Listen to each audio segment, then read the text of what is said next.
guys. So Jamel Herring loses to Shakur Stevenson, and he becomes the I think it's the WBO super featherweight champion of the world. I will just double check, but I think it's the WBO. I tried to stay up and watch it yesterday, and then I just fell asleep because it was supposed to come on at 3:30. Sky wasn't showing the undercard at all. They was only showing the main event at 3:30. I fell asleep, and I heard it didn't come on until 5:30 a.m. our time, 5:30 a.m. our time, where I was fast asleep. I was waking up probably an hour later, an hour and a half later after that. What I saw was a total 180 from when Stevenson fought Nakathila. He was almost so hesitant. It's a total 180. This time, he let his hands go. Safe to say that secure, he secured the bag. Copping $1.5 million. I think 1.2 and Herring 1.5. So he did secure the bag. But I think it's safe to say that he's getting his man strength. He's in his man strength. 24, 25-year-old now. Shakur did used to have a little bit of pop at the lesser weights, but not much. And this time, his pop was snap, crackle, and pop. His pop was Rice Krispie pop. His pops were firework pops. Jamel Herring, I don't know what happened, but he was like 35 for real, going on 49 in that ring. He was outboxed, outclassed,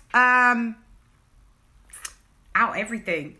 I said Jamel Herring looks like a granddad in that ring. There was round 5 where he gave Shakur a couple body blows that Shakur definitely didn't like, and that made him respect his power to me. Shakur was hardly threw any punches for a hot minute, no shots for a hot minute. Shakur's jab was beautiful. Shakur fights in a southpaw stance, but here's where it is. He's absolutely right-handed.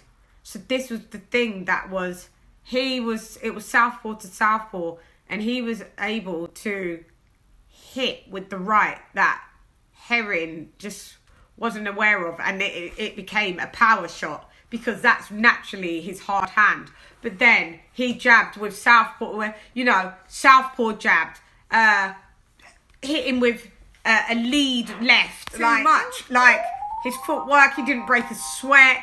He didn't have any cuts, bruises, or bumps than what I saw.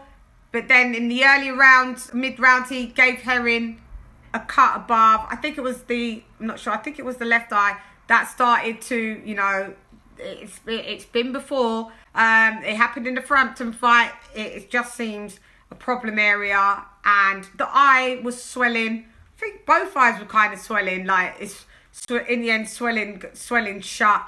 I failed to give Herring 1 round.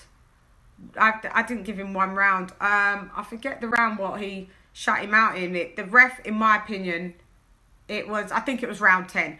In my opinion, I thought it was an early stoppage. I think the champ should get. There was a flurry, but it wasn't like Herring was in mass problems. He just wasn't, in my opinion. Didn't look like he was going to drop.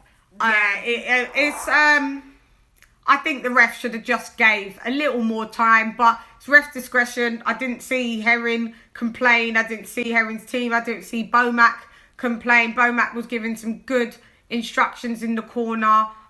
Respect to Bomac. I like him as a trainer. But yeah, Shakur with his rude stuff at the press conference. I wanted him to get taught a little lesson. Maybe those body shots were taught a little lesson. You don't go around taking off the champ stuff. But I just didn't really see any dog in Herring, and that's not what he does. But he didn't use his 4-inch reach advantage at all. It just didn't look like it was his day. And maybe I wouldn't be surprised if he does call it a day. 35 and retiring. You've had a few slogs now, and no shame in the game. Great boxer. But yeah, that's where. Anyway, I'm gone. Jamel Herring is stopped. Shakur Stevenson stops Jamel Herring in the 10th round. Very impressive. Muy impressivo. Anyway, I'm gone. How you going? It's LadyChann rep nonetheless. Come up to Shan. Gone.